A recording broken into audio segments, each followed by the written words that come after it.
Blog Talk Radio. Hey guys, this is Those Guys with your host, Matt Marrero, along with your other host, Popcorn. I loved it. I was saying, like, oh yeah, we're going to start soon, and you didn't believe me. Now, I know my sense of time is usually messed up, but you really didn't believe me. I'm looking at a timer, counting down. Like this time, I honestly do not believe you. Because I've got, we're going to start soon, and then I've been able to get up, walk around my house, enjoy my life, find a beer. The problem is that when I do that, and then we'll start. Right?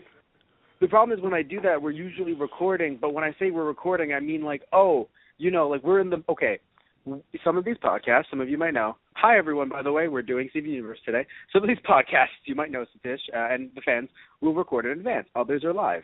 The live ones, right, you want to treat this one as a live one, or you wanted to, but now here we are talking about how it's recorded, and you want to treat it more as a live one, But here's the funny thing, Satish.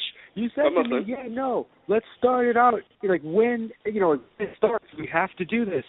So I'm not going to sit here in the middle of the show and be like, we'll start in like 5 minutes and then start sooner, or vice versa. We'll start in a second and then you can wait. No, you were like, okay, so, when the show starts and when everything starts, we'll do it. And I'm like, okay, so it's going to happen right now. The time reads 11:29. It's counting down 11 seconds.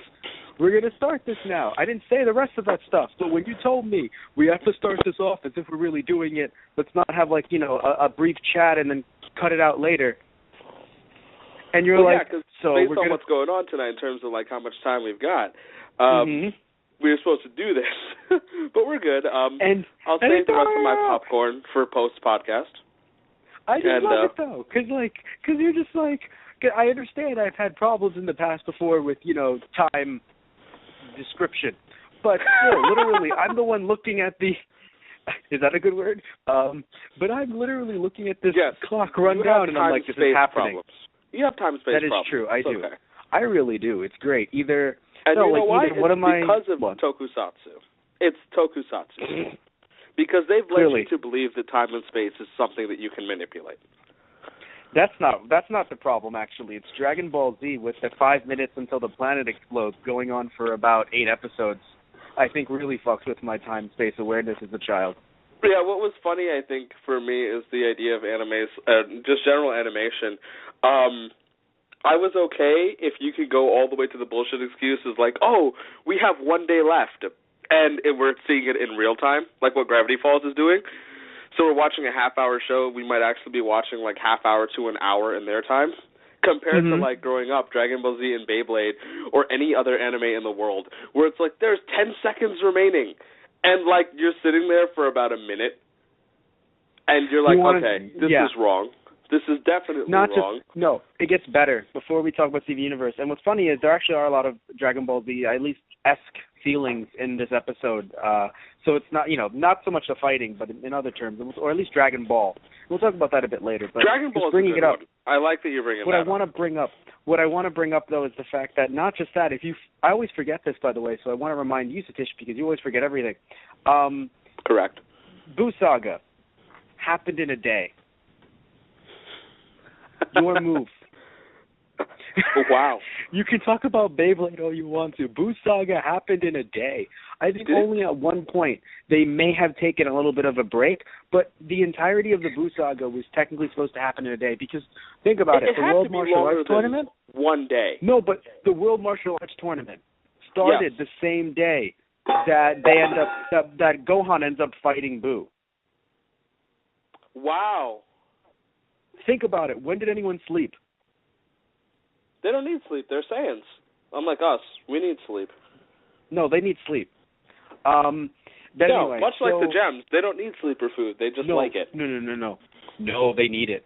No, they don't need it, Matt. Stop lying to our fans. You motherfucker.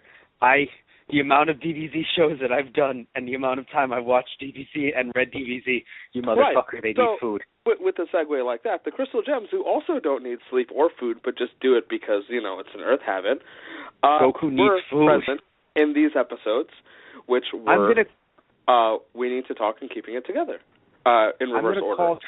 I'm going to call Tristan Walter, one of our other co-hosts. Keeping It Together was first, and Keeping Yes, It Together was a really powerful episode, I think. I really liked We Need to Talk, actually, and I'll gush over it a little bit after when we get to it. I like Keeping It Together because it was a way of making Peridot a multi-dimensional, a multi-layered character. Where yes, she's the bad guy, but she isn't just some one-dimensional I am super evil guy's kind of bad guy. Now, I don't think there's a problem to have those every once in a while, but I do like that this show, or at least in this case, they didn't do that to Peridot. I like that there's this idea that you want to sit there and be like, wait, but we can't like Peridot. But at the same time, she's just such a nerd, and she's such a dork, and it's great because I feel like you need that in a way where you can hate okay, it's just the idea of just you might look at someone in a real life perspective, right? You might be like, I hate that person, they're a horrible person, but they might like the same shows that you do, right? And you're like, wait, or they might like something that you like, or they might love animals, and you're like, but they're a horrible person. Yes, but it doesn't mean that. Or they've done bad things, but it doesn't mean that their entirety is just, yes, not only was I rude to you, but I also kicked puppies. That's the important thing to take away is that Peridot's fingers were too fast for them. I just want to make that clear. Mm-hmm. I just want to make that clear. Too fast. But why do we mention the Dragon Ball thing, right? A little bit. Now, other than the fact that you and I were ranting about, the whole time awareness thing. Yeah. I want to mention the fact that, we've had this before in the show, this talk about, which I like that it came true, the idea that, not because we were right, no, it's like that it came true. The whole, they're, they're kind of like the Goku of, also like the Doctor who, the Doctor, Time Lordy kind of thing, where they are in a way rebelling and they're kind of against that society of either Saiyans or, generally Time Lords. But what I did enjoy in this case, which is what we've seen happen earlier even, the idea that, and it's Dragon Ball mentality of, they might be your villain today, but, they could be something else tomorrow. And I'm hoping it's going to go into that territory a bit later because, again, Peridot is not all that she seemed to be, where at first it was she's completely evil and she's the worst. But there's some nice little stuff going on there, so... she's a nerd. I feel like they wouldn't introduce that about her just to be and then she will kill Garnet and she'll go, Claude! I hope that's not why they're doing that.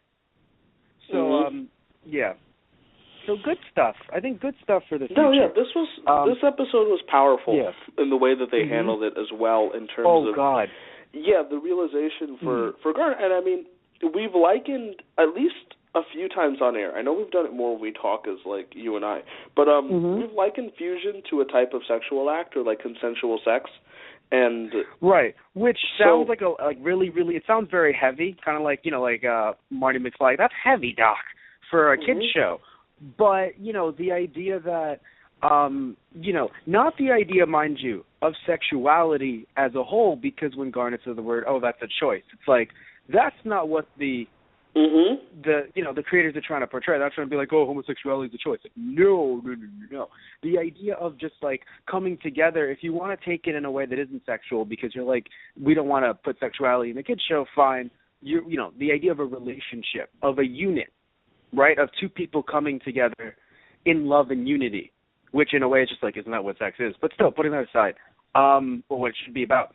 But yeah, no, the idea of a relationship, that's what really made it so powerful later when we got to see these fusions that were just made not only as punishment, but were just really, this macabre freak show of gems. The term rape center doesn't actually exist, but my God, isn't it? The idea of... The term what? Rape center. The way I look at it. Rape center is not something anyone will ever say. But okay. Because I heard cinder, and I was like, what? But no, yeah, I... No, rape center. Essentially what they were doing in their experiments was that. And it's really scary because you have Garnet as an example of a positive fusion. And... we, up to the point in the show, are pretty limited in our knowledge of fusion, but Garnet specifically says, this is what Homeworld thinks of fusion. And, we're at this point when we had the interaction with Jasper, and Jasper had a really negative vibe towards fusion. So you get under the impression that Homeworld looks at fusion as like something that can be used for like war as a fighting tactic.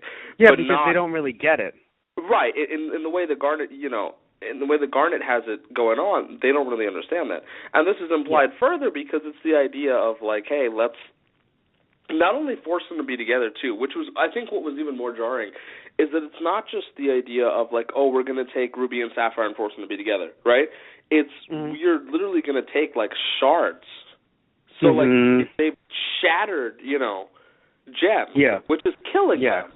So they killed them and tried to like force them into this amalgam, which is So I don't know if your term is correct if you want to consider it killing, but it's still horrifying nonetheless, and it isn't good nonetheless. We're not saying in any way, like in no way am I saying like, oh, you see, it's better. No, it's still just as horrifying. Yeah, but and I agree with what you're saying. Like the more in depth you go, it's actually more of deeper. In a way, it's like a Frankenstein's monster type of thing. If you want to say that they were killed and then strung together and then created a new being from that. But either way, it's still horrifying. And remember how we mentioned, or how you mentioned, the holes in the walls reminds you of, and I can never remember the name of the short story. It's Amigara Fault. I don't know the exact name, but it's the reason why I like Fault. The reason why I like that reference. Yes, and here's why I mentioned this, because I was telling you just last night, Junji Ito, in my opinion, is the master of, horror, general like horrifying sci-fi stuff. Oh, in terms of manga. The enigma of Amigara Fault. I always forget that word. But yeah, that's really disturbing. Don't read it if you don't like that stuff. Here's the thing. Don't read anything of Junji Ito if you don't like to read graphic novels that are horrifying. And I mean horrifying not like, not, or also I don't mean it like, I can take blood. That's the crazy thing. He'll have some stories that have nothing to do with blood and gore and guts. It's just the general, like, when a human being turns into goo and putty before your eyes and literally their face just melts. There was no blood involved. It was still just as fucking horrifying, though. So I was reading some more of this stuff last night. I've been trying to read through over the last few months, starting in October, great month. So literally 2015, because we're doing this, a little bit late.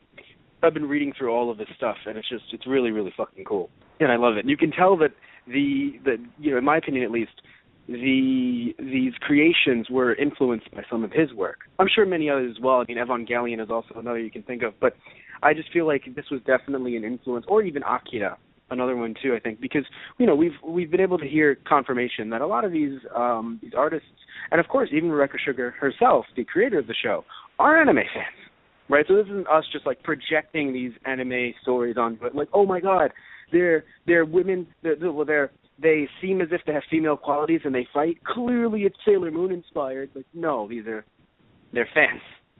So, it's just, I really feel like definitely these I don't want to call them monsters because it's a horrible term, but, what they've become is definitely a Junji Ito vibe to it. And another thing, too, is it was so interesting because even if you weren't scared of them at first, right, even if they didn't terrify you because they did have colors, like their colors were very bright, right? So if that didn't terrify you, Garnet's reaction should have, though, because the always cool and collected Garnet was completely thrown off by these things and was literally unable to move. And that right there shows you something is off, something's wrong. It's the first key, I think, to like this is really, and then she elaborates later on where she basically like, Steven tries to downplay it, like, no, it's okay, because he doesn't understand the gravity of the situation yet. He's not also, there. Yeah. Go ahead. I'll say that, and of course, you want any time, and it's hard because people sometimes don't realize they're doing it. Anyone that tries to help a situation out, like, if I was going to calm you down, right? Like a me that would be an experience, which I think is a decent amount of people, but still trying to help you, would say, no, Satish, don't worry, it's not a big deal. And it's just like, wrong. clearly it's a big deal to the person. Don't ever start a situation. Even if you want to help, don't start a sentence. Don't start an explanation. Like trying to calm someone down with, it's not a big deal. Don't worry. Somewhat of not an actual therapy background, but experience in it. What you do by that is you're basically devaluing their feelings. Because if it's a big deal to them, and it's all a perspective thing. Like if you have a dog and your dog dies, 3 different people will take that 3 different ways. I'm very cold and callous about death with pets, with human beings. I'm very that much like that. But the majority of the world isn't. So while the concept of mourning and crying for days is hard for me to grasp, I have to understand that obviously there's a deep sadness there. And you have to respect that. So for Garnet, it's the thing. Well, Steven, of course, trying to help, wants to say no, it's okay. But to Garnet, it's not okay. Horrendous, tragedy, and rightfully so, because us following it along to the point where we are, it's a very, very jarring is the word I'm using, because it's just scary to think that you looking through the eyes of Garnet, you come across this is what Homeworld is doing. So it's either death, first murder, or first forced fusion, which is akin to, and that's, either way, it's really uncomfortable stuff to approach. And I think they handled it really well. And I have to respect, the way they wrote this. The one thing, and this is sort of lighter, when I first saw this episode, I was really confused because it was animated funny, or it was animated a bit more, I don't know how to describe it, but it felt more like a caricature of themselves at certain points. And there are certain scenes I can point out where, for example, when Peridot first realizes the crystal gems are there, Steven's like, yeah, they're there. And they're, chasing after her. It's not a natural running scene. It's a very old-school cartoony thing. Did we ever discuss how it could have been a different team, or it was a different team? It was a different team. We actually had a discussion because when I first saw it, I was like, "This is weird to me," and you're like, "Well, it could have been a different team." And down the line, I remember. Also just budget and stuff. If you remember, you see episodes 1 and 2, and you were like, "Wow, these are so good," and then episode 3 was Cheeseburger Backpack, and it gives us some of those awkward Steven expressions. And you'll see that all the time. What's even funnier is I'm glad there's animation issues. It really is just like anime. And I think you know what I'm talking about. And I think everyone who watches anime knows those scenes where it's just, I hope that gets fixed on the DVD, and then it does. But I don't know if this will get fixed on any future releases, or at least change. It certainly wasn't a problem. Right? It was just I don't think it's a problem. But it was just I can point out certain scenes that were amusing to me because of the way they were animated. Fair enough. And none of them were scenes that I think were necessarily they look cartoony-ish when Garnet's breaking. No, it was stuff like the chase scene, or it was when Steven was looking at Peridot essentially. Well, that'll happen in, like I said, that'll happen in anime as well. You either have background stuff, or running scenes, or I remember once I think there was a scene in Yu-Gi-Oh where Yugi's eye was mixed up or something. Although that might have been a manga little animation thing. Little there's animation a few ones stuff, but it always gets universe where Connie's mouth is off her face and stuff like that. The one with it wasn't just that. It was one with the story for Steven, right? Wasn't there a glitch with God, what was his name? What was the asshole's name? The one that Marty technically caused Marty. Wasn't Marty's face stuck on something for a brief second or something like that? Yeah. When they cut from one scene to another in the van, I think Marty's face stayed for a split second. I was like, wait, what? And I had a DVR go back. And I was like, this is horrifying. Or more so, that's unusual. Right, that's a bit more apt, I suppose. But But anyway, one thing I want to mention, and I was thinking about this quote, and I was like, wait, and I had to find the full quote, because I was like, and I know this isn't completely applicable, but I still feel like it came to mind, so I want to bring it up on air. So I don't want to make you feel off, and I really mean this, the way Garnet reacted to these monsters, the look on her face, and the way she was just staring at them, and they were staring back, it reminded me of Nietzsche. And if you know the quote, he who fights with monsters should be careful lest he thereby become a monster. And if thou gaze long into the abyss will also gaze into thee. So I looked at that, and I was just like, because I thought about the abyss part of it, because that's the one I think everyone always talks and jokes about, where, like, you gaze long into the abyss, you know, it'll look back. You look into that darkness, it'll look back. So I looked at that, and I was like, dear God, because she's a fusion, or, you know, you want to use the word she pronoun if you wish, but Garnet is a fusion, right? So it's just to see these other quote-unquote fusions that aren't necessarily, but that are just these you know, I hate the word monster because, you know, I don't want to say that, but yep. It is just this combination that is turned into these, what seem to be creatures that are there to try to attack you. Like, it's pretty scary in a way to just kind of have that, to be a fusion yourself and then to see that staring back at you. So it made me think of that quote. Here's a lighter thought. The entire first floor of my house now smells like popcorn, and I feel like people would be interested in that because it's a running theme from earlier. And I'm really, really upset because I'm trying to avoid eating popcorn on air, you see, as not to, you know, take away from our podcast right now. But everywhere I go on my first floor smells like popcorn. And it feels he who is smelling the abyss. No. He who eats popcorn should be careful lest he thereby become popcorn. And if thou eats popcorn into the abyss popcorn abyss will you. That's what I mean.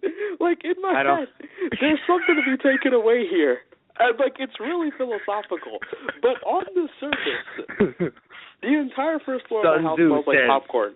And I feel like Sun Tzu in Black Dynamite is my favorite Sun Tzu. That's what I'm saying, yes. But more Sun Tzu says, eat popcorn. When you have the flu. But when you have the flu. Anyway, now I'm really miffed. I think we've covered the episode though, which is not the worst. Before we move on, I want to mention which out of these two. So you like the second one more out of these two? Yes, but not in a way that it was better. It's always a preference thing for me because, like, Young Greg and Emotions and Songs are kind of like my kryptonite in a way with this show. Yes. This is how I feel. I liked episode 12 more because, to me anyway, maybe you know, because I know you know a lot more about Steven Universe in terms of what's coming up. You read episode descriptions. I like to stay in the dark. So to me, right, I know that you and I, because I'm not going to say that, unless it's spoilers, I'm okay with you actually telling me what's going to happen in the future. Story for Steven was just you and I going, wait for it, yeah, backstory, right? This one came out of nowhere for me. The title didn't give any indications of potential. I'll admit this to you now because chronologically we were admitting to this that we're doing this like, you know, we're trying to catch up. Yeah. And so I have to rewatch this. And when you sent me the episode names, I'm like, okay, I know what Keeping Together is. And, you know, I know what these future ones coming up are based on the name. I can remember it. But I'm like, we need to talk. I'm like, I don't remember we need to talk. What happened with, like, in terms of, like, I remember the episode, but I didn't akin it to the name. I sat there, and then as soon as it started, I was like, I remember this episode. This is the one that I like. I like this episode a lot. I do. Yeah, me too. Because I thought it would be something related to Garnet and her fusion talking to Steven more in depth. I thought it was a continuity thing based on the last episode. Based on when it happened. And it wasn't, but it was really, really wonderful. Yeah. So I was very happy to see it happen. Because, again, it came out of nowhere for me. But it's still, in a way it wasn't quote-unquote needed as of yet, but it's still a good thing to show because, I mean, it's their backstory, and you really want to know a lot more about, you know, Greg and about Rose, but also, you know, you do want to just know about it. It's really nice when series, especially, you know, a show like this, are really able to tie in, you know, together because now, right, this is a plot thing where if they fuse, they being Steven and Connie fuse in the future, if you miss this one, right, it'll just be Greg going, oh, hey, guys. And you'll sit there and be like, what? This is weird.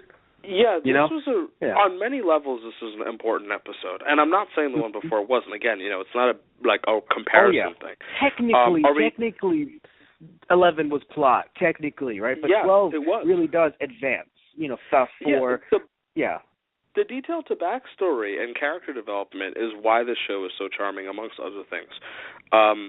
And it's really impressive to watch that happen. I hate that I said because I spent years, I remember when I was younger, trying to stop saying and like, and I know I have resorted to saying those a lot again. It's bothering me. That sucks. Sorry to hear that. See, there you go. But it's all right. I mean, I think that it's all right under the circumstances of, like, I said, like, fuck! You did. Well, yeah, it works under the circumstances that you are talking about something that you indeed like. You know? Yeah, I'm talking about, I know, but I mean, I'm sitting here talking like I'm not at the podium right now. I'm not making a speech to America. And I know that I'm saying and I'm going to have to start working and getting that off again. Anyway, this episode was really fun. I like the music. I like the little details from the beginning. Like, for example, we start off with the philosophy majors, and that's really fun because even if you look at the album, you can see the references to older things. And it's really fun. Like, actual people in philosophy, and the music's kind of cute, like this old time, like little jam thing, and I enjoyed it. Yeah. And then they fused. Oh yes, no, that's what I think. It was a great way to open up the episode because, in a way, at least to you and I, at least I think to me anyway, it was with a bang. Yes, it wasn't with some huge monster attacking or anything like that, but the bang was just, everything is just like I liked these two episodes and some in the future, and we'll talk about them again when we talk about them. But they have this ability to start you off with, oh, this is so fun, right? And then immediately just, and they fuse. And it's just, wait a minute. You guys confused? And it's like, yep, now we're getting into some serious stuff here. Yeah, and it was really funny because you sit there and Greg really is seeing this for the first time. So he sits there and it's, what? You confused? And then he tells his story, and it makes sense because of the fact that he tried to fuse with the gem and didn't work. Yeah. So technically, to everything that we know, this is the first time that a gem and a human have fused. Now, Steven, of course, is half gem, half human. But, that has to be why. But it seems to be that that's the idea as to why. But, man, it happened. Like a pure human fused with a gem, even a half gem. Yeah. What I want to mention too is, so you and I have always had this these differences with Pearl, like modern Pearl, where like you say, oh, Pearl is this, and this, and I'd say I agree with most of that, but I feel like this is really just based on this. It's still bad, but it's not. And then I'm not saying you've ever said that Pearl is like a traitor, or she's doing this out of spite.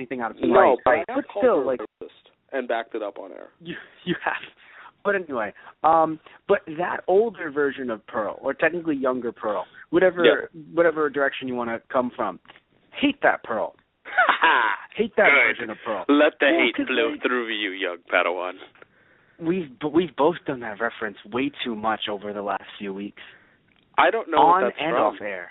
I don't know what that's from. What sucks is you know where that's from, but you've never fully seen any of the movies where they're from. I don't know what you're talking about. Dear God, you may have never technically even seen full clips unless they were I Am Your Father or Donald Trump quotes.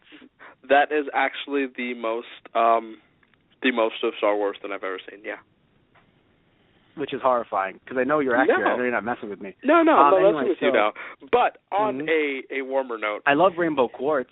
That's what I love. I love the design of Rainbow Quartz. That was nice. I really enjoyed that too. And I had to appreciate like the idea of villain Pearl, the situation of Pearl sitting there saying like, "Hey, it would totally make a big bang for Greg's music video." But you know what I hate though? It's really funny. Here's the thing, right? It's one of those weird situations where it's just like, if I was seeing a woman, right, and her friend was like, it would be crazy if we just danced and I gave Matt $1 million for his new video. Wouldn't that be crazy? I'd be like, I'll take it, because that is the fusion. The idea of the fusing really makes that video awesome, though. Yeah, to be fair, that was Greg's original reaction. Greg's original reaction was like, how did I get... I have to admit, too, another thing, I love the scripting, because the phrase was, what on earth was that? And I laughed a little bit because I sat there like, that wasn't from Earth. Ha. I see. Damn it! I didn't think. Wow! I didn't even. I love a lot of the stuff from this show because I love making stupid jokes like that. I can't believe I didn't catch it. Yeah, I'm really it's pissed. subtle writing that I have to appreciate because as someone who was a writer, I mean, I was never at the level of something of that nature. You know, I wasn't sitting there thinking, wow, I need to make every line mean something extra. And I could just be pushing a little bit because they have my good faith. But I like to believe that they really look over every line and think, like, that would make sense. One, what on earth was that makes sense for Greg? And it also comes off as kind of funny because it's the furthest thing from... He's old. He's old. So the phrase, what on earth was that, seems like something... It doesn't seem like you'd hear a teenager be like, what on earth was that? Right, but it makes sense for Greg in the time phrase of Doc Brown. But yeah, no, I just loved it so much. Young Greg will say Great Scott at one point, and I will laugh uncontrollably. Basically, what I love, by the way, is I love the Pearl and Greg both dropping the mic. That was great. That was really funny because Pearl doing it, I was like, all right, obviously Pearl wouldn't know this reference, but they're doing it for our humor. But Greg doing it does. again, like to getting it to drop it, and then realizing, what am I doing? These are expensive. It was really funny to me because of the gravity of the situation, because Pearl was doing it just to be funny, essentially. But with Greg doing it, even for our humor, he has to realize, wait, I have no money. This is all I have. Because he left Marty. So he's got all this stuff. Which, by the way, you know what's even funnier? He didn't have money then either with Marty. So it's funny. He still has no money, but now he's stuck in... Yeah, because, I mean, Marty was robbing him, essentially. What was 75% Marty was taking?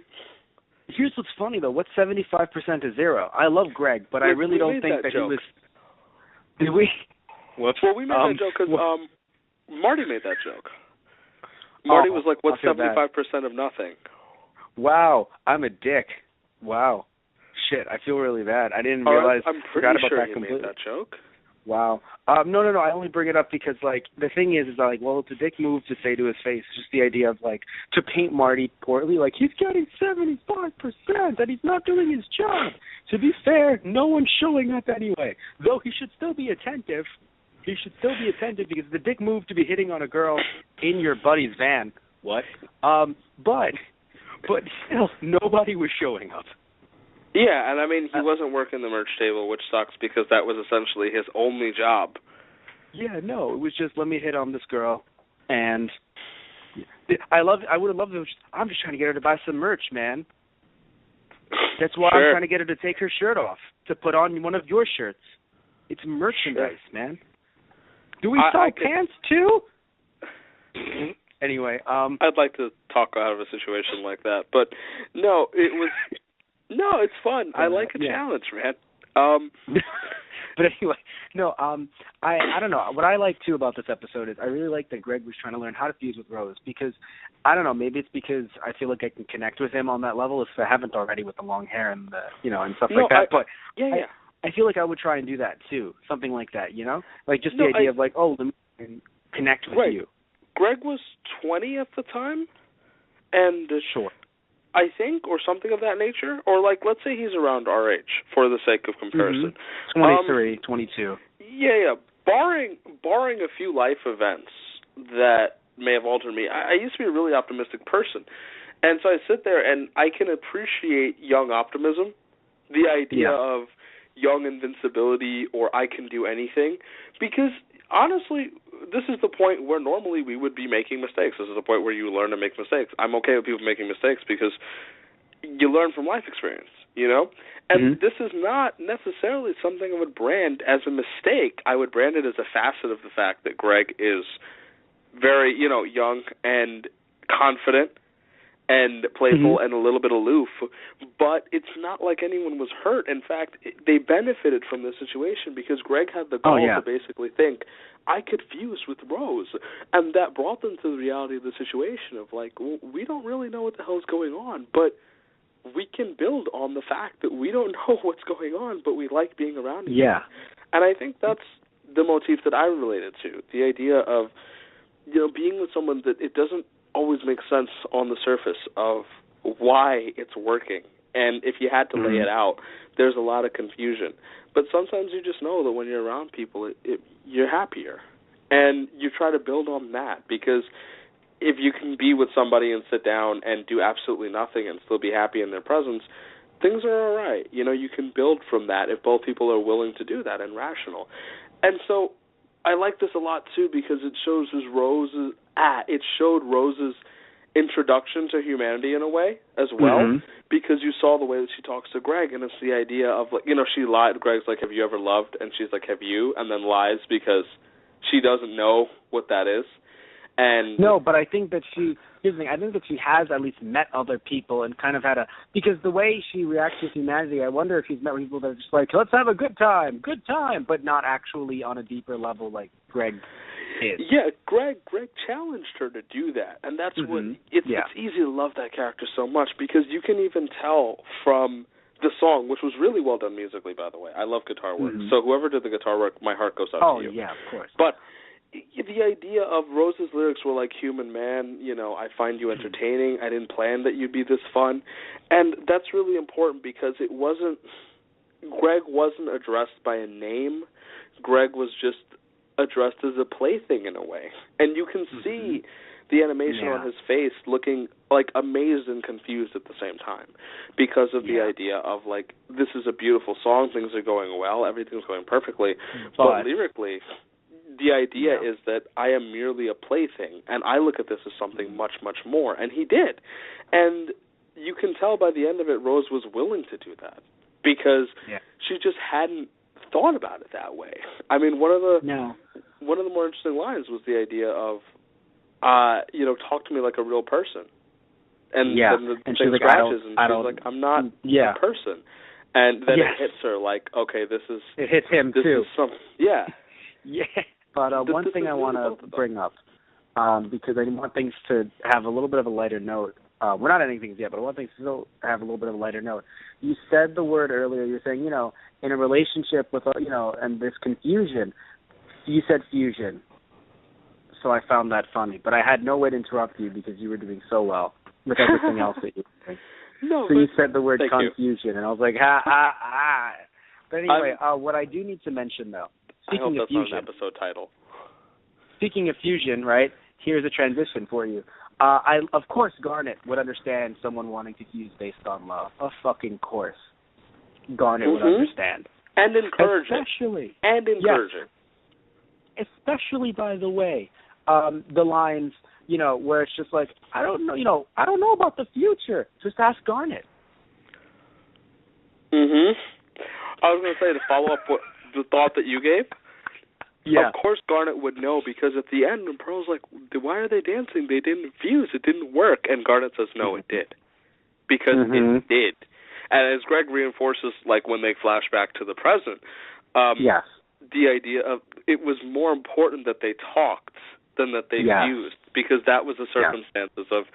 And I understand that sentiment a lot. And perhaps that's why, like, I'm not going to say this is my favorite episode, but the sentiment expressed in it was really, really relatable to me. The idea of sometimes it means, you know, and again, this is why I guess I stick to this fusion metaphor of sex. Because, the idea of basically saying sometimes it means a lot more to spend time together and get to know each other than it is to have sex. And if you want to turn it into, like, again, the way I bring up, like, or some people might bring up, let's bring it into a relationship aspect. Just because you're saying we're boyfriend and girlfriend, or we're boyfriend and boyfriend, or girlfriend and girlfriend, or any other, you know, kind of, you know, like, you know, trans or other kin, whatever you want to say it is, right? The idea, you know, the relationship is, or not relationship, whatever you want to call it, the point is this, right? Just by saying, I am boyfriend, I am girlfriend, and then never talking, it's just like that doesn't fix anything either if you don't get to, you know, even if you just get married in 30 years, you're just like, you know what's interesting? Oh, what, sweetie? I don't know how you like your eggs. Wow, that is interesting. Also, what's your favorite color? I don't like colors. Man, I should have known that 30 years ago. That's what I mean. Like, it's the thing where I think, like, the sentiment expressed in this episode was, my first thought about this episode, and I think I voiced it on air, and if I didn't, I call it beautiful. Because there was really something to behold here. And I like young Greg as a character. I loved all the little things, from the Philosophy Majors to Amethyst and her little lines. Because first off, I love that she loves pop rocks. That makes me happy. I don't know why, but I like that she likes Pop Rocks. Because she's like, hey up, and then she's just playing with Pop Rocks, and I'm like, I like She's those trying too. to eat them, I think, because she eats a lot of weird things at the time. Okay, yes. Also, I love how that's her payment. But anyway, I would love to be paid in Pop Rocks if I was a kid. It's like the Trident Layers commercial. No one ever pays me in gum. I would have loved to when I was younger.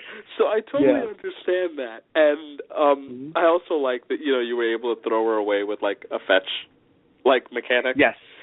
It's great. But she, so, she also because that's where she was at the time. She's feral. Yeah, and she's very, You can see, the growing like of Amethyst for Greg, too, which is important because, as we've noted, Amethyst is not present-day hair, but generally hair for the early part of Season 1 and into 2 was Greg's young hair. The hair was basically the same.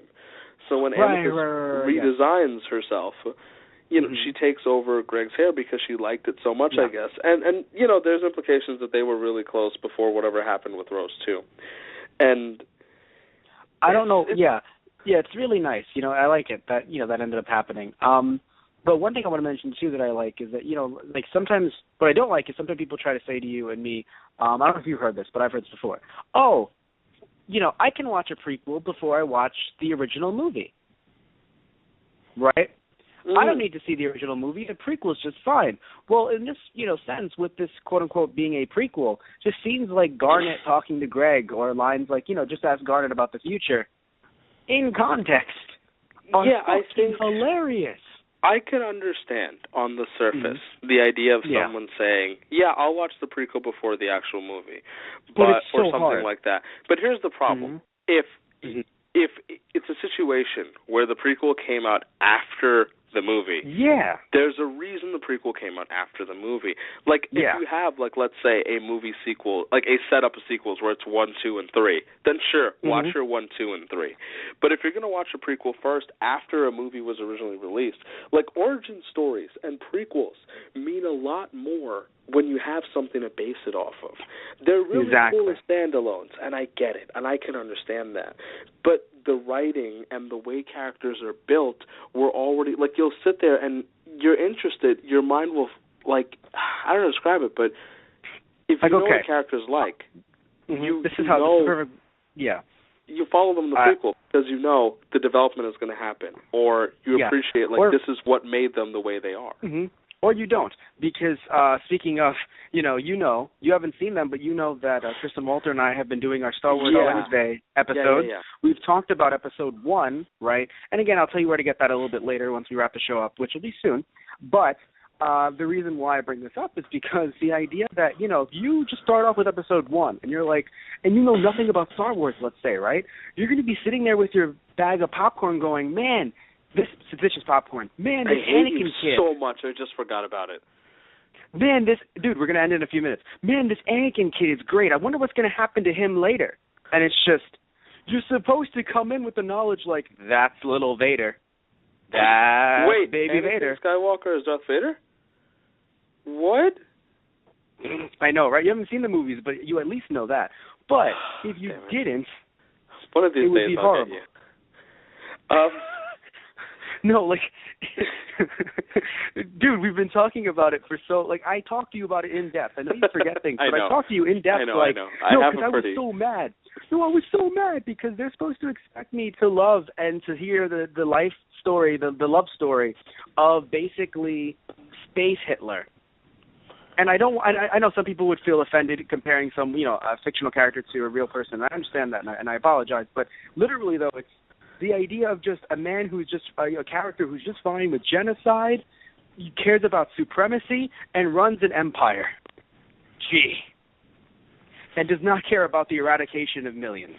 I'm just saying, you want me to watch that kid grow up. So, I'm so sorry. But on the flip side, we have a prequel here to really lovable characters here in the CB Thank universe. God. And it's really easy because you want to see this. You want to see like Rose and Greg. And I loved it. And in non-combat situations. Yes, and you also, you mentioned this for a moment before, but you can look in the future and you'll see Connie and Greg interacting, and you'll be wondering, like, well, when did they become close? This was the beginning of Greg extending a hand to Connie and saying, "We're humans. We're both confused. Let me talk right, to you." yeah, yeah. Like if you skip this episode because you're like, oh, I don't need this one. It's like no, yeah. But again, I know you said this to me too once. It's not at plot, this point, but it's really, not plot, quote unquote. Really significant because it's significant because this would not be just on for that reason. Like like when you walk into stores and people are like, "Oh, these are your favorites." This would be up there for me, and you can tell by the way I talk about it that it's a special episode, I think.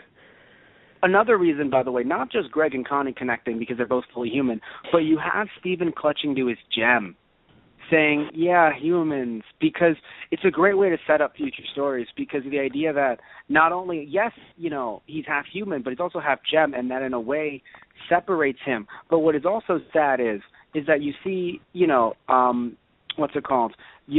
You will see at a different point, in the series.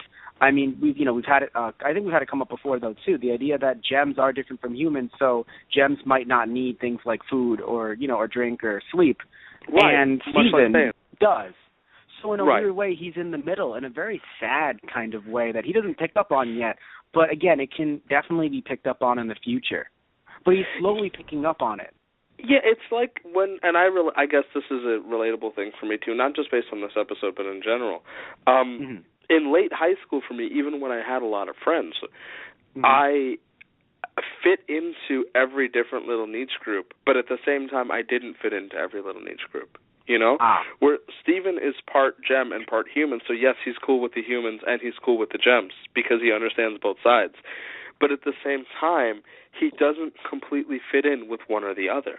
So when things come down to divides, it's a little bit weird because, I understood that. I drifted between a lot of social groups because my interests varied from sports to nerd culture, which is why I'm here podcasting, but I still, write about baseball stuff, with you. So now in college it's a little bit easier to be diverse, but I think being younger, it's hard because you drift into these things. And so it's definitely hard on both ends because you have the Steven-Connie relationship or the Greg-Steven relationship and the idea of they can relate to Steven to they're still kind of feeling things out, playing it by ear as Steven grows. And it's the same thing for the gems.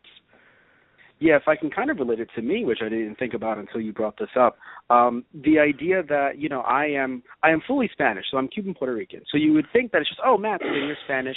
That is where you will, you can relate to people who are Spanish, right? You're Spanish. So it's like, well, the issue, in a way is that not only am I very light-skinned, I also don't speak Spanish.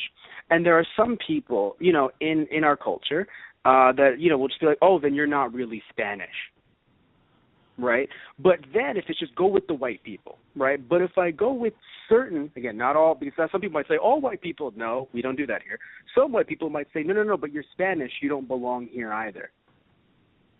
So it's this weird in-between for me where it's just, well, I don't speak Spanish well, but I also have lighter skin, so for some Spanish people they might say, which I do think this is accurate for me, I will give them this, white privilege, right, because I have a lighter skin tone. Right? But the idea is that, and again, if I'm just like, hello, white people, right? Some white people will just say, ooh, but you're Spanish. You're not one of us. Mm-hmm. You speak well, right? We speak so well, Matt. Matt, you speak so well. You're able to, and not to speak for you, but you're able to mingle comfortably between both groups. But there's definitely, it's the idea of me being, here too as a Guyanese, but as an American person. I'm American born, I'm American raised. I'm very American in my speech, my mannerisms, and a lot of my mentalities. Now I'm open-minded, but there's always divides. Where I'll call Guyana home, but some people, it's the same thing with Steven. Where's the split? Is he a gem? Is he a human? No, he's a combination of both. And in that way, there's beauty, and I like to believe in that. Of course. There's beauty and diversity, and that's the story. Oh, yeah. But, it's still a hard thing in terms of growth because not everyone is going to appreciate or understand diversity. Yeah, of course. So that's not a good note to end everything. I mean, let's end it on the fact that we need to ask Garnet about the future, according to Rose, and Greg did not realize what that meant. No, and we did, so it was kind of a cute thing. Also, the fact that, Garnet winked and there were 3 eyes, and he's like, I see what you're trying to say. That was so well delivered as a line, voice actor-wise. It felt so real. I was so happy. It's like, I see what you mean. And it was great because, you're not in that position, but you had to emulate that in the voice, and I really liked it. They had to have either explained it to him or showed him concept. No, I'm pretty sure anime. they showed. Yeah, they showed this is anime. Right. Well, they couldn't have done that yet. American animation usually will animate over the person's voice. This is not anime. Anime already has it animated, at least for American voice actors, because it's already been done in Japan. Right. So remember that. Technically, I don't know how all American, maybe if I don't know, Steven Universe already has it animated beforehand and just waits for them to come in. But usually, at least when it comes to movies and stuff like that, the actors do their thing, and then they do it over the actors. Because, they're animating it in our own territory. Remember, even more credit. Even more credit to line delivery. No, that's what I was saying. They probably had to either explain it to him, which, he's an actor, or they had to give him some concept art, like, this is exactly how it's going to look. And he's like, that's great. That's hilarious. Good. But, yeah. So, anyway, we're going to end the show here. We'd like to thank you all for listening in, us talking about Steven Universe episodes 11 and 12. As always, we mentioned it earlier because we haven't done this in a while. Why 11 and 12? If you might look on some certain episode lists, everything is all mixed up and topsy-turvy because people like to list episodes that were made in production order in other, so Story for Steven, I believe, is the one that's listed in season 1, which I would normally understand, but it's like, guys, it was aired at a different date, so now there's all these discrepancies and stuff. So, we go by air date. Sorry. We go by air date because, what are we going to, if we talk about 2 episodes one day that are out of production order, let's say, one of them is right, the other one's wrong, what are we going to do? Cut our podcast in half and bring it to a different episode? We're going to start cut and paste. It's going to be so weird, right? We're going to be talking about, we'll be talking about the Popcorn Joker, let's say, right? Something like that. And all of a sudden, the Popcorn Joker will appear in another episode and it won't continue in this one. We can't do that, right? We have to go by air date. We have to go by what we see on TV or, through any kind of other streaming something or other. We just can't, sorry. So for everyone wondering, wait, this is not 11 and 12. Well, it is, right? Based on what we've seen so far in order of air date, it is. Mm-hmm. DVDs like to release in production order, though, but still it makes things really awkward sometimes. Where, you'll have, let's say Batman, the original Batman series, right? The animated Batman series. You'd have an episode introducing Robin, as in, not like a backstory. No. This is how Robin was made. And it will be produced after the episode that shows, Batman, Joker, Robin Christmas special. But the problem is that even though, yes, it was produced earlier, it was still released, air date-wise, in a way where it's no, you get to see how Robin was, became a thing. And then, once you're used to Robin, you see him, against Joker with Batman for Christmas. But, on the DVDs, they're all released in production order. So it messes up everything. Same thing with Spider-Man animated series DVDs. Just, it was aired in a way where there was a 2-part season finale that was really good, but now it's in the middle of the season. And it was thank you. That doesn't disrupt any flow. Mm-hmm. But anyway, so we're at the end of the show. We'd like to thank you guys for listening in. Talk about some of our social media stuff. Before I do, I want to mention that, we also have some merchandise on cafepress.com/TGOTR merchandise, so definitely get some T-shirts and other really cool stuff there. We also have, we have our main website, which is thoseguysonthereradio.tumblr.com, where you can see our podcasts on there. Also, we have our, Facebook, which is /ThoseGuysOnTheRadio, our Twitter, which is @ThoseGuysRadio, and our Instagram, which is /ThoseGuysOnTheRadio. You can look us up on iTunes by searching up Those Guys and or Those Guys on the Radio to find all of our shows listed there. We've done so many different shows. You and I, Satish, we've done WWE Monday Night Raw shows. We've done WWE pay-per-views. You and I have also done, not only Steven Universe, but we've done Gravity Falls. We've done Pokemon game shows, Pokemon video game shows right now. A Pokemon game show. No. You and I have also done Black Dynamite. We should. We've also done Black Dynamite. We've done Mike Tyson Mysteries. You and I have done... That can't be it. but it might. What matters more so is, again, you look us up on the sites and on the social media, and you see what we've done. I know that we also. You can also, by the way, find our podcasts on YouTube. Those guys on the radio, search that up. We also have our Let's Play stuff, right? Season 2, by the time this is out, Season 2 is currently out. So isn't it a lot of fun? But you and I have done, and many of our other hosts have done, Those Guys Play Season 1, where you and I played WCW Mayhem, which is legally the way that I have to say it. You and I played that. We've also played, for Halloween, you and I have played Dreaming Mary for our Halloween special, part 2 of it anyway. You and I played Mary. Yes, I know. You and I also played, for Black Friday, interestingly enough, you and I played Whispering Willows. And we did the season finale, which was 007, Tomorrow Never Dies. Because you're a huge fan of 007. Yes. Yeah.